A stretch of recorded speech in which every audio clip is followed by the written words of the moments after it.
Integrating a human rights approach when addressing environmental migration is fundamental. Not only because this perspective puts migrants and displaced persons at the center of concerns, but also because it highlights the rights that can be affected by the impacts of environmental changes and related mobility processes.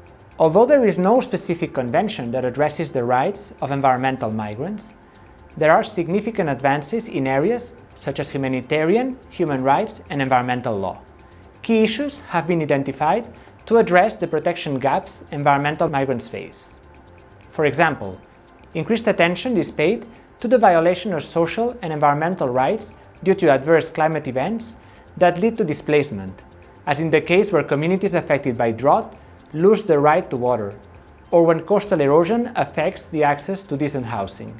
Gender is another crucial dimension to take into consideration, since the impacts of climate change affect men, women, boys, girls, and various groups in differentiated ways.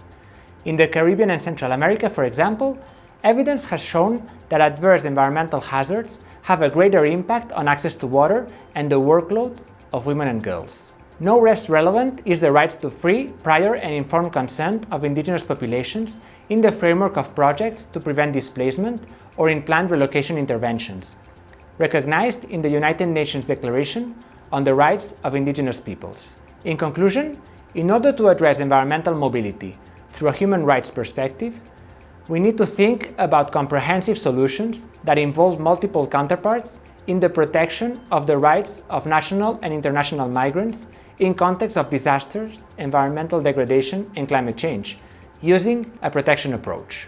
See you in the next chapter of 1 Minute on Migration with IOM.